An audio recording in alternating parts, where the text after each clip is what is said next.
Hello, my wonderful viewers, and welcome to another episode of Betty Adams Overanalyzes. Today, we're going to take a spoiler-free look at Kaiju number 8, chapter 48. And oh my goodness, Matsumoto is a master of the corkscrew plot twist. That's where you know there's a plot twist coming and you know what kind of plot twist it's going to be, but when it actually gets there, it just floors you because it goes off in a sideways direction. The main storyline is still going in the same direction. There's been no major change to the plot, but you did not see this coming. And that's the kind of situation that we have in Kaiju number 8, chapter 48. So there will be no spoilers, but before we go any further, my book will only be up on Indiegogo for another 3 days until October 31st.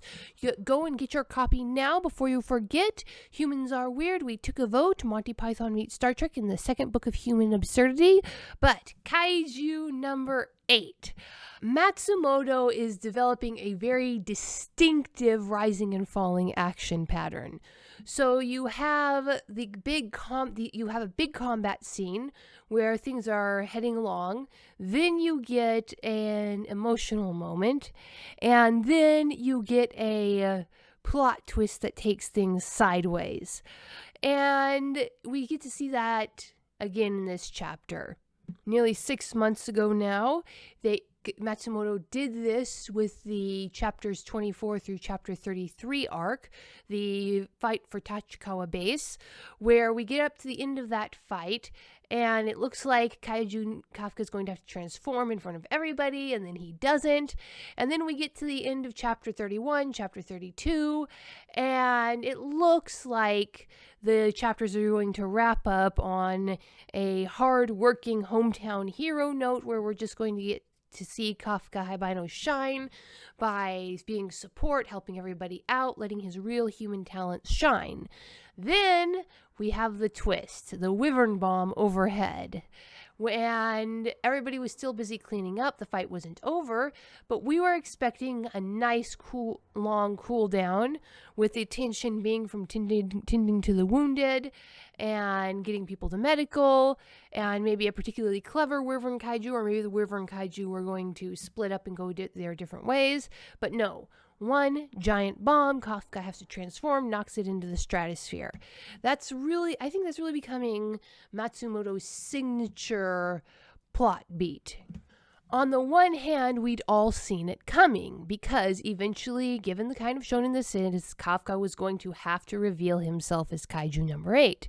But we always thought it would be like in a fight with number 9 or a direct fight with number 10, not punching a bomb into the stratosphere. So the manner in which Kafka revealed himself was the twist, not that Kafka revealed himself. So in this chapter, we get that again. There is a plot twist, and we all kind of expected this plot twist. I don't think anybody is truly surprised by the action itself, but it just goes sideways in a way that I did not see coming, and yet in retrospect is 100% a logical outcome of the situation as it had been set up. And characters get bit in the butt because of their hubris, and it raises so many questions about how this happened.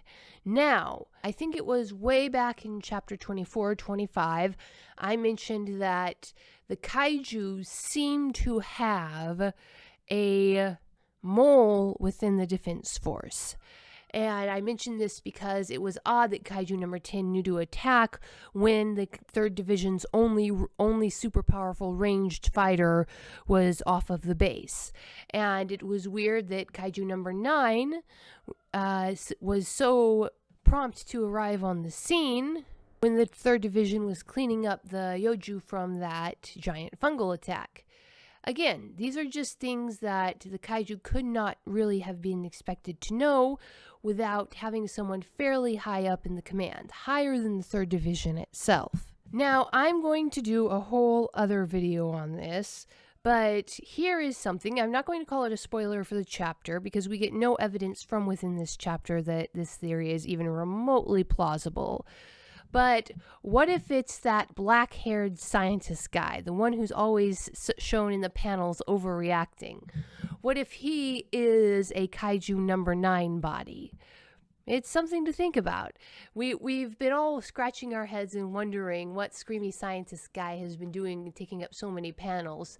There's something about him. We can trust that because Matsumoto doesn't waste panels, and Matsumoto has spent a lot of panels on screamy scientist guy.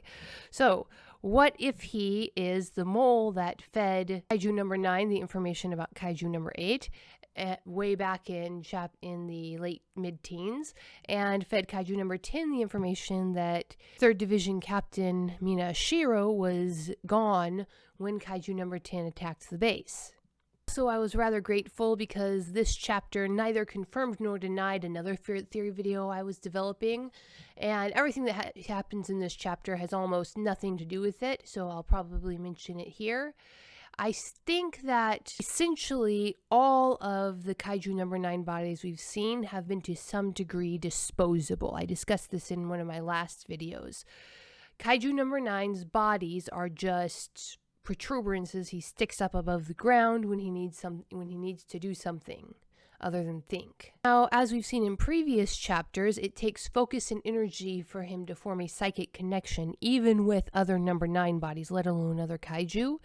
So I think that in order to transfer detailed information, because remember, he wasn't aware that the other Kaiju number 9 was doing an important learning experiment on Captain Narumi. That makes me think that the only reason that Kaiju number 9 is protecting those bodies at all or trying to preserve them is that they're essentially flash drives. They go out, they gain information, and then they return to the main body. And remember, one of the first times we see him, he's trying to manhandle Reno and saying, I should at least take Finn's force member back for study. So I think the primary purpose of these physical bodies of Kaiju number 9 is data collection and data retrieval.